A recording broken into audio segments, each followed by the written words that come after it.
অনেকেই আমাকে কমেন্ট করেছিল যে দিদি তোমার ঠাকুর ঘরটা একদিন দেখিও, ঠাকুর ঘরের মিনি ভ্লগ বানিও, যে তোমার ঠাকুর ঘরটা তুমি কিভাবে সাজিয়েছো বা কী কী কী রেখেছো সেটা একদিন ভিডিওর মাধ্যমে আমাদের দেখিও।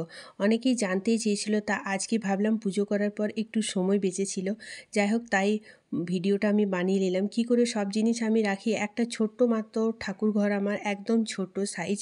সেই ঠাকুর ঘরের মধ্যে আমার দেখতে গেলে 200-300 জিনিস তো আছেই।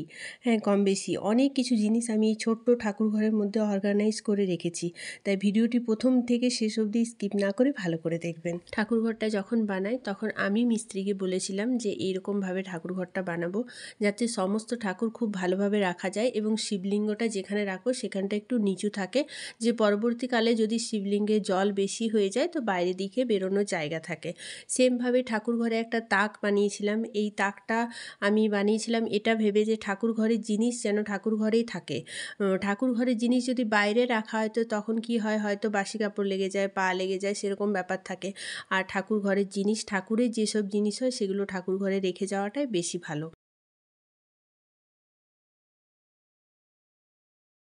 প্রথমে এই যে নিচের অংশটা এখানে আপনারা দেখেছেন অনেক ভ্লগে, আমি যে আমার পিতলের কাঁসার বাসনগুলো যেগুলো রেগুলার ব্যবহার করি সেগুলো এখানে উবুড় করে রাখি।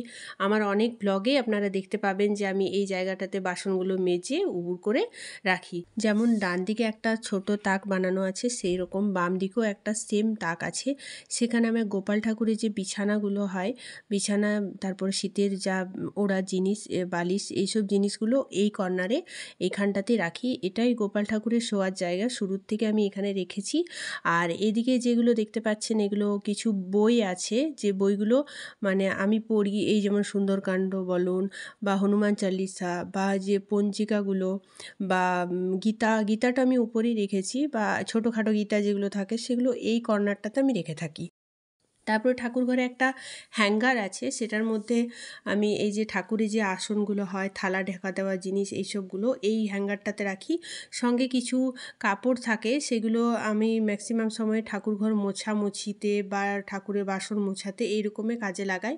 এইরকম স্টিলের ডান্ডি দেওয়া হ্যাঙ্গারগুলো, এগুলো আমি ব্যবহার করি। ঠাকুরঘরে একটা রেখেছি, এটা ঠাকুরঘরে যা কাপড় হয় সেগুলো রাখার জন্য। তারপরে চলে এলাম এই তাকটাতে। তাকের একদম উপরে রেখেছি নারায়ণের যে পিঁড়ি হয় সেটা উপরে রেখেছি, কারণ নারায়ণের যে পিঁড়িটা সেটা যদি অনেক সময় মাথা ধোয়া থাকে না, আমরা প্রত্যেক দিন তো আর মাথা ধুই না, তো নারায়ণের পিঁড়ির মাথা না ধুলে কোনো দিনই ছুতে নেই। তাই একদম উপরে আমি রেখে দিয়েছি যেন কোনো কাপড় না লাগে বা মাথা না ধোয়া অবস্থায় না ছোঁয়া যায় সেরকম। এরপর প্রথমে তাকটাতে একটা বাস্কেট রেখেছি ছোট্ট মতো, ওইটার মধ্যে আতপ চাল, গোলাপ জল, ধুনোর পাউডার, এইসব জিনিসগুলো রেখেছি। ছোটোখাটো আমাদের ঠাকুরঘরে এইসব জিনিস থাকে, গোপী চন্দন, এইসব ছোটোখাটো জিনিস অনেক সময় চোখে পড়ে না বা খুঁজে পায় না, তখন এইরকম একটা বাস্কেটের মধ্যে রেখেছি যাতে চোখেও পড়ে আর খুঁজে পাওয়া যায়। এরকমভাবে রেখে তারপরে চলে এলাম, আমি এখানে তেল রেখেছি, গঙ্গা জল এবং যেটা শিরাগুলো যেগুলো প্রদীপ জ্বালায় ওগুলো একটা কৌটোতে ভরে রেখেছি। আর আলপনা দেওয়ার যে মাটিটা পাওয়া যায় কিনতে, ওটা আমি এনে রাখি, তো ওটা রেখে এরকম চীনামাটির জার ছিল কিছু, সেগুলোর ঢাকনাগুলো ভেঙে গেছে, তো ওগুলোতে আমি মাচিস রাখি। একটাতে মাচিস রেখেছি আর একটাতে রেখেছি এই সুতোগুলো রেখেছি, এগুলো অনেক সময় মালা করার জন্য কাজে লাগে। আর একটা জারে রেখেছি হরিতকি। হরিতকিটা খুব বেশি পরিমাণে রেখেছি কারণ আমার বাড়ির দিকে এগুলো একদম সস্তা, 20-30 টাকা করে কিলো নেই, তাই একবারই খুব বেশি করে নিয়ে আসি। আর আরেকটা ওরকম কাপ আছে, ওটারও ডান্ডি ভেঙে গেছে, তো ওটার মধ্যেও রেখেছি ওই সিঁদুরগুলো, যত সিঁদুর থাকে, আমাদের তো অনেক সিঁদুর এদিক ওদিক পেতেই থাকি বা ঠাকুরের পুজোতে দেওয়া হয়, তো সেই সিঁদুরগুলো একদিকে রেখে দিই ওটার মধ্যে ভরে।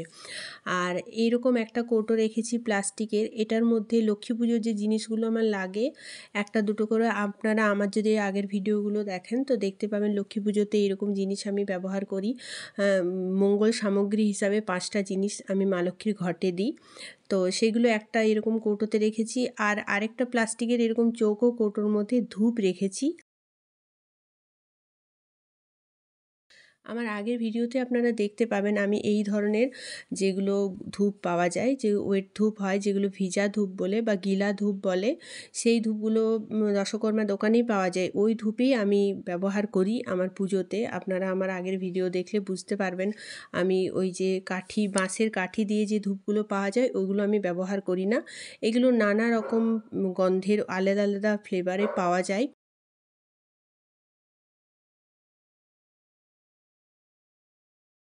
এই ধূপগুলো একবারই মাসে যখন প্রথম আমি রেশন নিয়ে আসি তখন একবারই আমার যতটা লাগে ৩-৪ প্যাকেট প্রত্যেক মাসই আমার লাগে।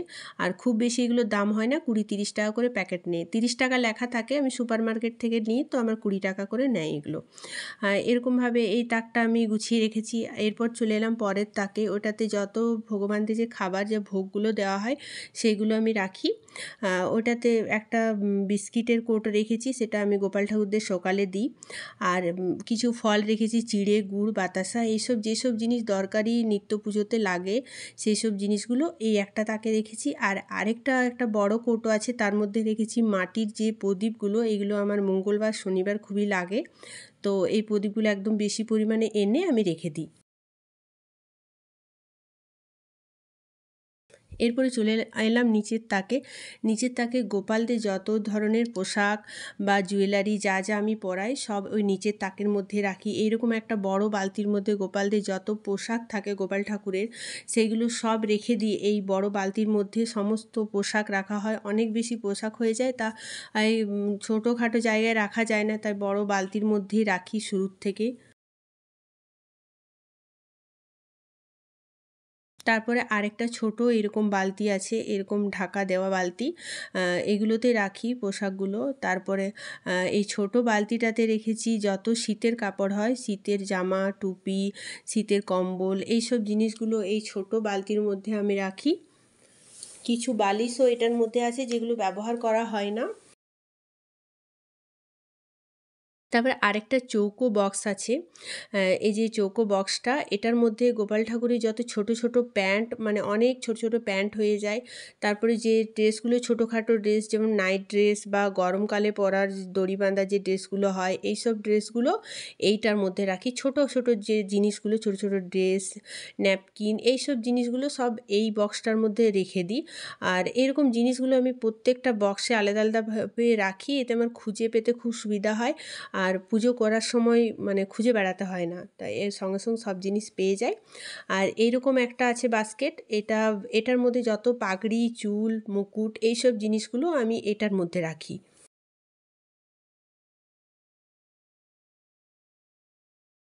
এরপর আরেকটা চৌকো কৌটো আছে, ছোট কৌটো, এরকম কৌটোতে করে সব আলাদা আলাদাভাবে রাখি, এতে আমার খুঁজে পেতে খুব সুবিধা হয়।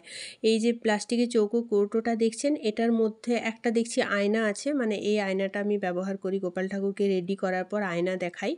তো তারপরে আর এটার মধ্যে আছে যত মালাগুলো সব আছে, ঠাকুরের যত মালা হয় সব এটার মধ্যে রেখেছি একটা বাস্কেটের মধ্যে, একটা কৌটোর মধ্যে, তাহলে আমার খুঁজে পেতে খুব সুবিধা হয়। তারপরে আরেকটা ছোট কৌটো আছে, সেটার মধ্যে আমি রেখেছি বাঁশিগুলো। অনেক রকমের বাঁশি থাকে, মানে একটা দুটো করে কিনতে কিনতে অনেক বেশি হয়ে যায়। আপনাদের যাদের বাড়িতে ঠাকুর আছে, মানে গোপাল ঠাকুর যাদের আছে, এইগুলো দেখতে গেলে একটা নেশা, যেখানকে যায় অনেক বেশি বেশি কেনা হয়ে যায়। আর এটা আমার আর আমার মেয়ের, মানে কোথাও গেলেই আমরা গোপালের জন্য জিনিসপত্র নিয়ে আসি, তো এই কারণে এত বেশি হয়ে যায়, তাই সব আলাদা আলাদাভাবে রাখতে হয়। আর এটার মধ্যে ব্রেসলেটগুলো সব আছে, মানে বালাগুলো, যত রকমের কালারের বালা এটার মধ্যে রাখা আছে।